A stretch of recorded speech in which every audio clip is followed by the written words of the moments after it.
All right. Well, I'm going to jump right in, and this lecture is focused on two case studies. The first is a collaboration between a blacksmith and a United Methodist minister. Sounds like I'm getting ready to tell a joke. There's no rabbi, there's no bar. It's just a blacksmith and a minister. And then the second is an architect whose work you probably saw. He had an installation that was flying around social media in the summer of 2019. So when I get to him, you might see some familiar images. But those are our two case studies. And the theme is moral agency, this time through metalwork. So this morning I introduced Katie Geneva Cannon, who argued that the dominant tradition of Western moral thought assumes a moral agent with a wide range of freedom and choice. Cannon focused her research and writing on the moral agency of Black women and opened a pathway in my field of Christian social ethics for interdisciplinary approaches to studying moral agency under constraint. My current project uses Dr. Cannon's method to study moral agency under constraint by focusing on lived experiences and the arts. So this lecture begins with observations of a collaboration between a minister and a blacksmith who acquire and repurpose weapons. They represent a long-standing practice of metalwork, of turning weapons into garden tools. Sounds biblical. And also, it's a rather new form of artist activism in the context of gun violence prevention advocacy. I went to see them in South Carolina, thinking that I knew what the constraints on this kind of moral agency might be, and believing that the metalwork itself would provide a powerful metaphor for the whole concept of moral agency under constraint.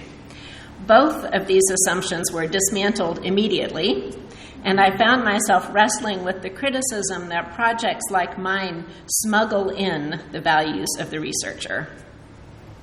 So this presentation focuses on accurately conveying the backstory to this collaboration. In this case, the backstory reveals that the observable expression of moral agency, lost my place. Man, the post-lunch sleepies. Okay. The backstory reveals that the observable expression of moral agency constituted resistance to multiple forms of violence. The buyback program and the blacksmith collaboration was indeed a form of resistance to gun violence, which is what I thought kind of going into it, but it was also a form of resistance to the ban on ordaining and marrying LGBTQ persons in the United Methodist Church. So I share this story here in order to make a point about studying moral agency under constraint. When people experience restricted freedom and choice, their path forward becomes remarkably unpredictable. It is quite literally an exercise in creativity, imagining possibilities, discerning alternatives, generating workarounds, and trying them out, and often speaking without saying. As this case illustrates, such exercises in creativity also generate outcomes that communicate on multiple levels. So, the collaboration. Ryan opens a trunk in his studio. It is full of gun parts, which he eventually spreads out onto the floor so I can see them more clearly. On the wall are some of the things that he has made from them: a trowel, a gardening fork or hoe, a small pickaxe, jewelry, and the word love. Aware that I want to take some pictures of his work, he takes the love piece down from the wall and sets it next to the gun parts on the floor, saying, "You could put this here, that's nice. Play with the lighting if you want," and he walks out of the room. I came to Creative Ironworks in Greenville, South Carolina, to finally see something that I had been learning about from the isolation of COVID, the process by which a blacksmith turns guns into gardening tools.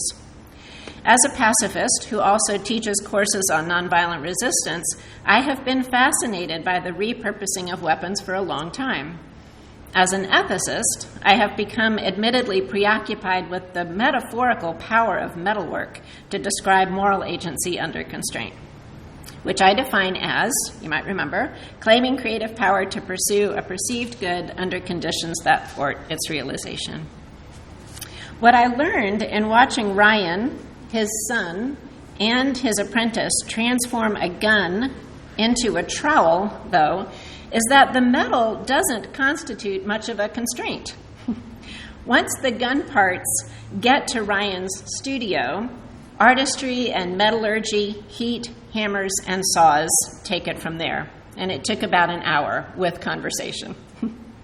The process of transforming guns into gardening tools is still powerfully symbolic and utterly impressive, but the constraints rely outside of the studio or workshop. The real illustration of moral agency under constraint lies in the acquisition of the guns.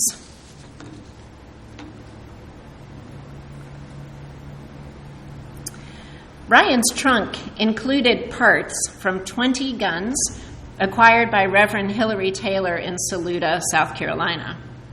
Hillary is a United Methodist minister serving her first appointment in a 2-point charge that includes Bethany UMC and Zor UMC, 2 country churches in Saluda County.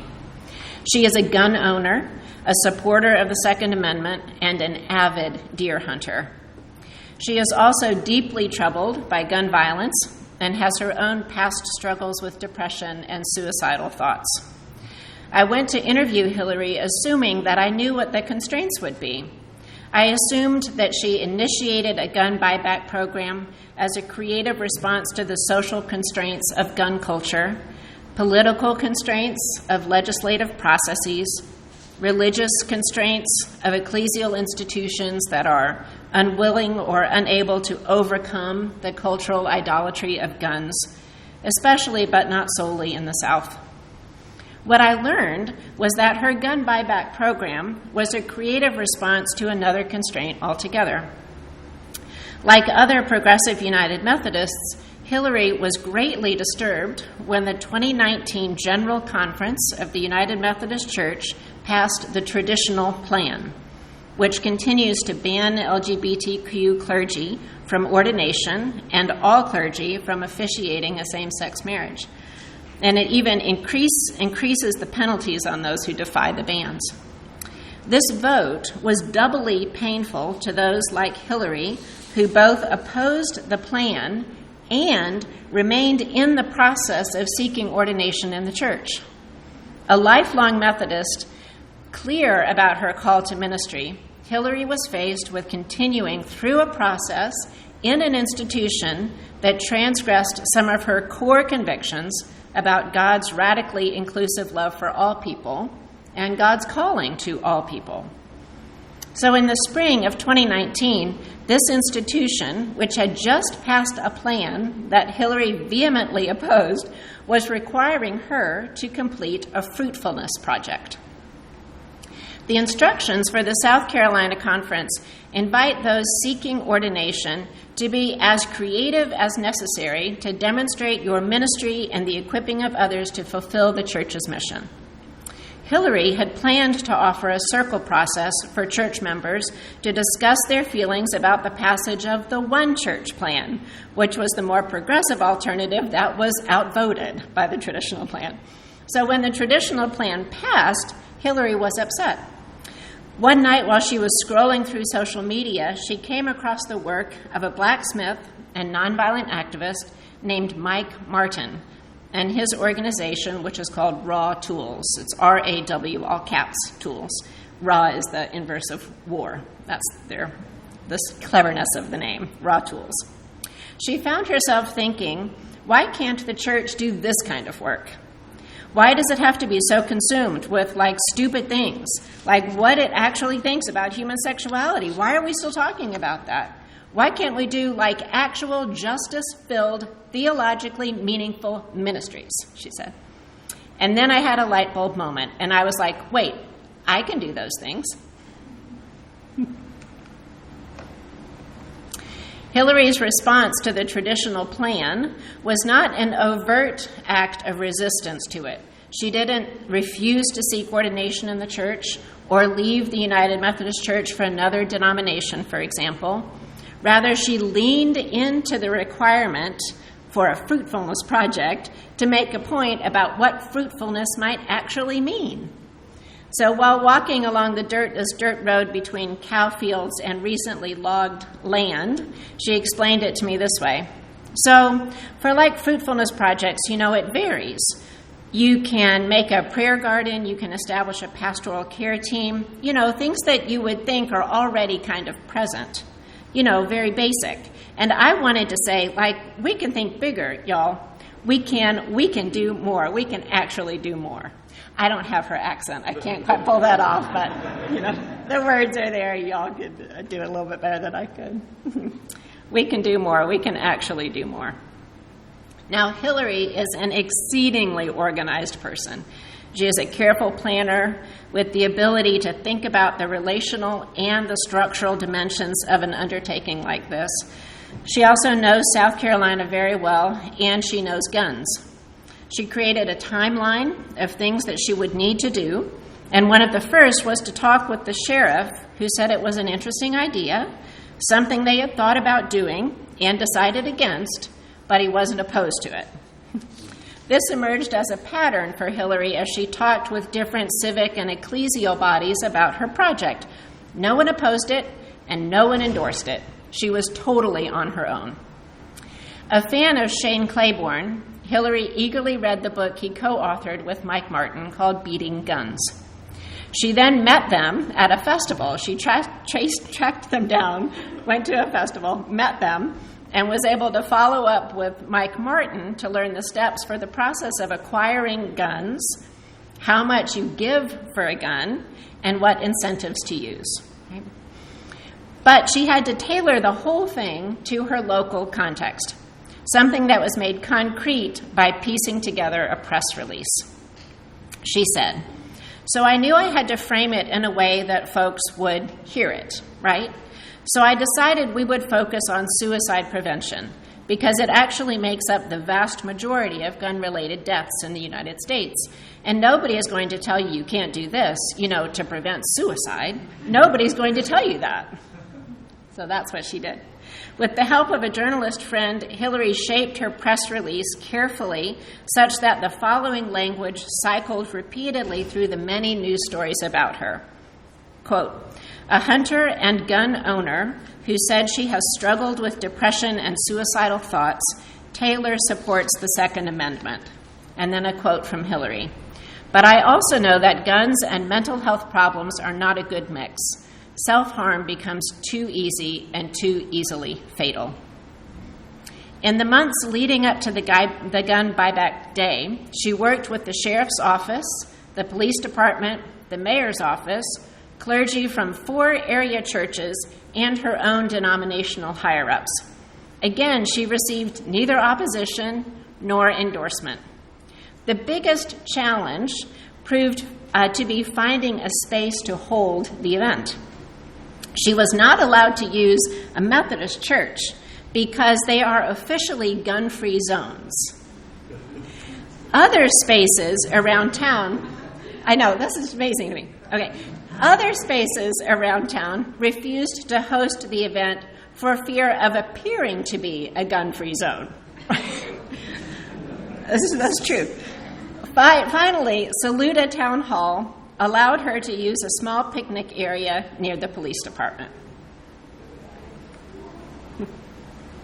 So on the day of the buyback in September of 2019, she stood in the parking lot with a table, some flyers about mental health services, a representative from a gun safety program, communion elements, a supply of Walmart gift cards, and a stack of homemade receipts. The first person to arrive was a veteran who had driven an hour and a half to hand in guns. Sorry, this kind of gets me. Saying, "I'm a veteran, and I thought this was really cool, and I wanted to do this." He had read about Hillary in the paper and seen a post on Facebook that his pastor shared. For 4 hours, Hillary received guns, heard stories, prepared receipts, and handed out gift cards. A camouflage-wearing father and son stopped off on their way to a dove hunt. 2 older men brought guns that were old and heavy and didn't feel safe to use anymore. Although Hillary had a plainclothes officer on hand, no one gave her any trouble that day. She ended the day with 20 guns, which she took to the sheriff's office for dismantling. That's the process that's required by ATF. She then took them to Ryan Calloway, the blacksmith in Greenville, about 90 minutes away. Last summer, Hillary moved to Greenville herself to begin a clinical pastoral education rotation. She and Ryan planned to hold another gun buyback in Greenville. But before she left Saluda, she took 4 shadow boxes around the town. 1 to the police department, 1 to the town itself, and 1 to each of her churches.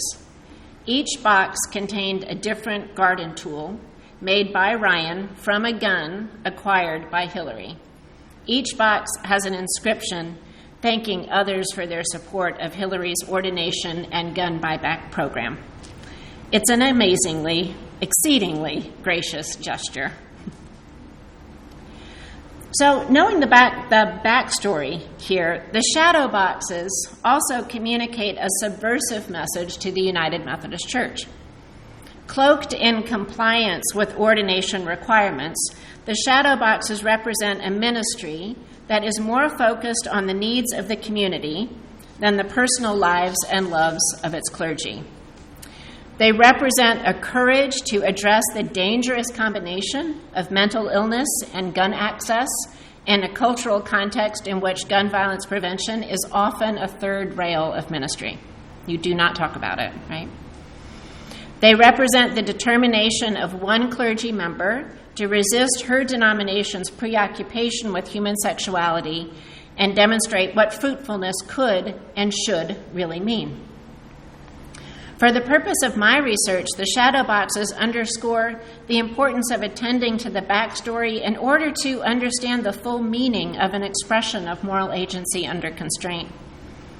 Given the detours that are inevitably part of these journeys, the through line from constraint to artistic expression is never straightforward. Indeed, baked into this method for studying moral agency is the unpredictable dynamic of creativity, which ensures that the observable expression of moral agency under constraint is always communicating multiple meanings, often in multiple registers. So I want to take you back to Ryan for a minute, and then we'll go to our second case study. But a little bit more on him. So Ryan Calloway was trained as an industrial metalworker. That's his background. And he builds all kinds of things. In his massive sort of warehouse studio, there are these huge metal gates with ornate design. He also builds large metal hoods for like those outdoor kitchens people have now, those massive sort of ventilation hoods. He builds those. He also builds all kinds of things, stands for antiques. When I was in his studio, there was what looked like an antique carousel horse from a merry-go-round. Somebody had this and had asked Ryan to build a stand for it. He was building that. He does all kinds of stuff. So he and his wife, Amy, bought their studio about 3 years ago. He had worked in this space for 9 years before that. But in this space now, they have 5 different artists, different kinds of artists, under kind of one roof. So I asked Ryan how he responded when Hillary invited him to do this work. I was curious whether he had any qualms about working with weapons. And he said quickly, no. Hillary's a good friend, he said. We've known her a long time, and we're happy to work with her on this. He and Amy also framed the work as recycled art, which they both love to do. So this was a kind of significant moment for me in my conversation with them because I was trying to understand whether the metalwork was a form of gun violence prevention activism for them. Like, that's what I was sort of curious to know, right? Is this activism? And they were communicating to me that it was art, right? Art, repurposed weapons, recycled art, which can also be a form of activism. I'm not making that distinction, but they were focusing on the art piece. So as we continued talking, I learned that making art was actually a form of moral agency under constraint for Ryan. This came out near the end of our visit when Ryan and Hillary were talking about these future plans to do a buyback program in Greenville. And they were talking about whether they could hold the buyback event in the lot next to the studio. And then, maybe Ryan could demonstrate the process of transformation that he had just demonstrated to me. And then Ryan said, but we'd have to call it a blacksmith demonstration because people don't come out to watch us do art. And I thought, wow, I didn't even see that coming. I was like, is it art? Is it activism? And he's back here, no, it's art. But we're cloaking it as metalwork, as blacksmith, right? We have to frame it so people will come. So for someone trained as an industrial metal worker who also makes a living forging useful things, repurposing weapons as art is an expression of moral agency. All right, we're going to jump to a second example here. And I realized I was saying to folks at lunch that I'm like jumping on all these hot button topics with you today. So we had COVID and masks and vaccinations in the morning, and now we've talked about homosexuality in the United Methodist Church, and now we're going to talk about migration. So we'll just, and guns. We've also talked about guns. Anyway, thanks for not storming out of the room. I'm glad you're here. All right, so now we're going to talk about migration. So this is the photograph that I mentioned might be familiar to you. It's likely that you were among the millions of people who saw it on social media a few summers ago. So on July 28th of 2019, a small group of women, children, artists, and architects gathered around these 3 bright pink 18-foot steel teeter-totters. Each was fitted with a banana seat and installed through the slats of a border wall just outside of El Paso, Texas, on the U.S. side of Ciudad Juarez, and outside of El Paso, Texas on the U.S. side, and Ciudad Juarez on the Mexico side. And here's a map so you can see kind of where they are. The teeter-totters were designed by 2 U.S.-based architects, Virginia Sanfratello and Ronald Rael, and they were built in a machine shop in Juarez. On the day of the installation, Rael, 2 artists, and a metal worker loaded the pink steel into a truck in Juarez, drove it to the border fence, and installed the seesaws between the bars. Children on both sides of the wall quickly crowded around and jumped onto the seats. And the artists took pictures and videos from the ground and with drones above. While the kids were seesawing, the U.S. Border Patrol came to see what was happening. When the artists explained that they were having an event for the kids, the Border Patrol nodded and drove on.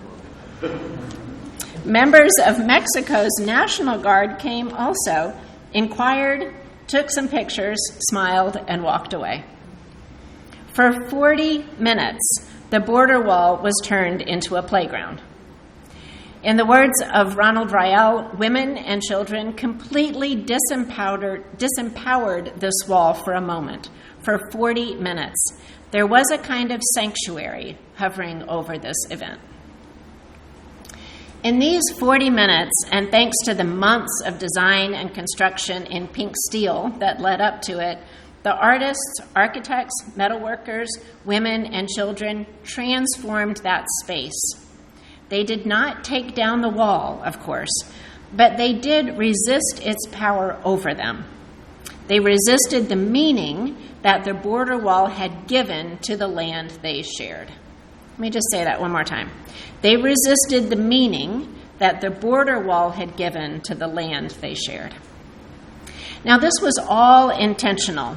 The teeter-totter wall was designed by Rael and Sanfratello, and it reflects a philosophy about border walls that Rael shares in his really remarkable book called Border Wall as Architecture. This book accepts the design and construction of border walls as something that will continue and asks architects how they should respond. Rael proposes that architects should create designs that re-envision the existing wall as something other than an architecture representative of the violence that institutionalized its presence. I want to take that again.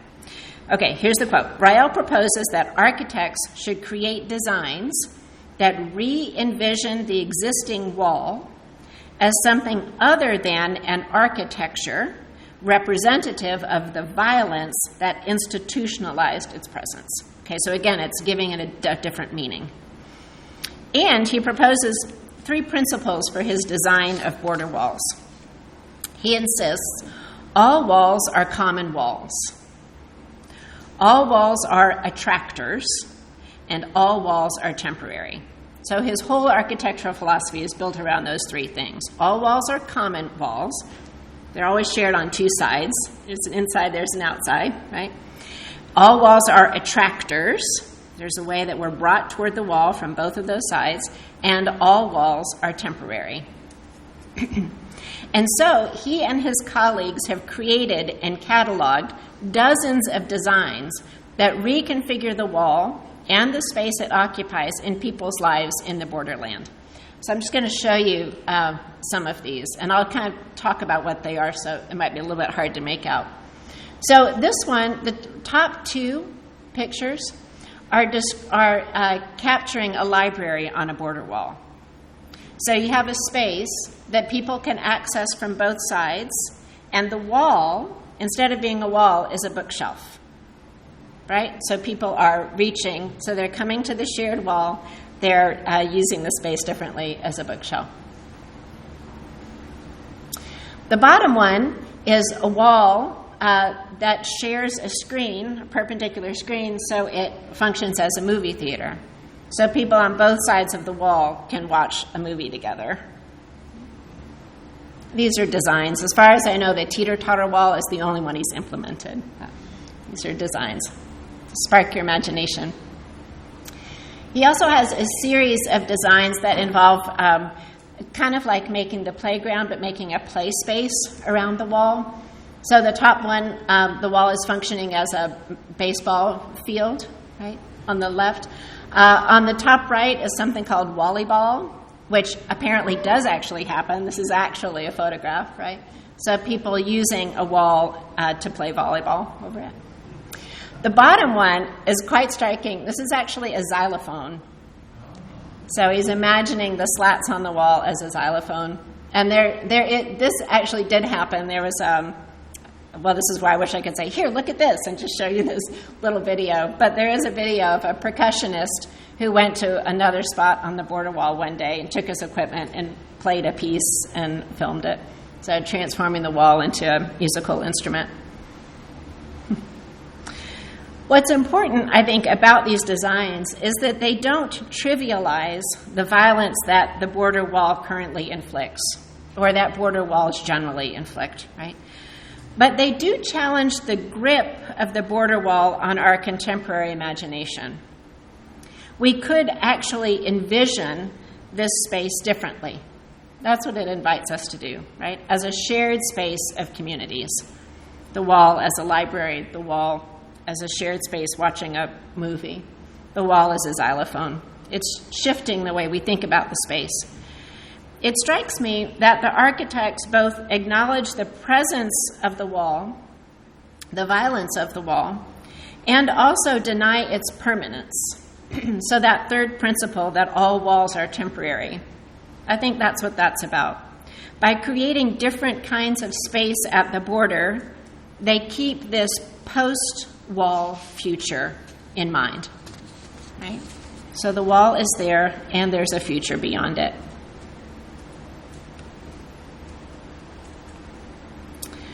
So rather, and this is some of their language, this is Rael's language, rather than being viewed as meaningless monuments to an outdated method of dealing with immigration. He's talking about the walls. The remnants of a reconsidered wall might be treated with reverence, reminders of a time of trauma that was overcome through creativity, resilience, and imagination. That's his kind of thinking about what a post-wall future might look like and the role that the remnants of a wall might play in that. Rael explains in his introduction that this book and the collection of designs within it no longer seek to intervene in the wall's construction, but instead to consider its transformation. Like, walls are happening, walls are there. Let's think about the transformation of the space. He's rethinking the existing wall by redesigning it into something that serves a different purpose.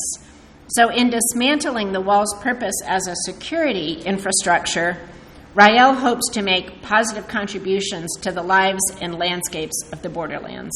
That's his language. He writes, and this is the quote that's on your screen, "Within this enormously expensive and extremely low-tech piece of security infrastructure lie opportunities for the residents of this landscape to intellectually, physically, and culturally transcend the wall through their creativity and resilience. Reckoning with the reality that border walls will continue to exist, Rael makes an argument for transforming the space that they occupy." So this whole thing, all of this architectural stuff and these images, has become for me another really perfect example of moral agency under constraint, claiming a creative power to act according to a perceived good in circumstances that thwart its realization. The teeter-totter wall also makes plain, though, two risks in this approach to moral agency. If we truly acknowledge the intractable nature of the constraint, then we risk normalizing it, right? If we acknowledge the intractable nature of the constraint, then we risk normalizing it. Thus, the moral work in a world of limited freedom and choice becomes, this is the danger, that it becomes more about making do than about transformation. The danger is that moral agents who do actually have freedom and choice accept the constraints rather than actively strive to dismantle them. Right? So we're making movie theaters out of walls instead of really addressing the crisis of immigration. That's the big danger. Okay. The risk of normalizing the constraint is connected to a second risk of romanticizing the moral agent. This morning I described that resistance frame, which is where I find myself most often, as seeking out examples of moral agency within these contexts of constraint. It's a curious and an appreciative posture where we ask, how do people in these difficult situations survive? How do they form connection? How do they pursue goods that are meaningful to them? It's an approach that is ripe for romanticism and also paternalism, especially when the scholar stands outside of the context of constraint itself. That is, we get caught up on the art or the artist or the activist, marveling at their creativity and courage, and then fall short of actually engaging the oppressive and violent structures they seek to change.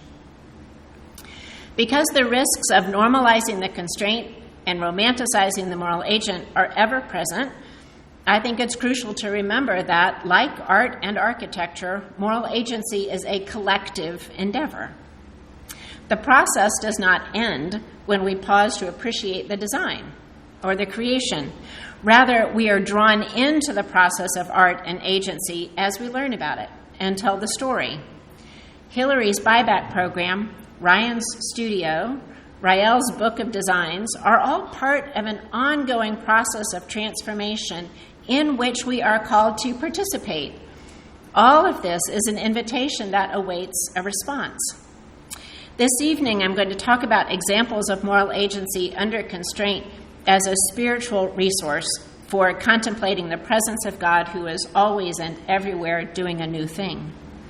I really do believe that as we attend to all manner of creativity in the world, we join in the process of transformation. We may not be metal workers, but we are definitely called to beat swords into plowshares, to create spaces of hospitality, and to work for peace and justice, and to use every mechanism we can to channel God's grace and love into the world in need. Thanks for your attention.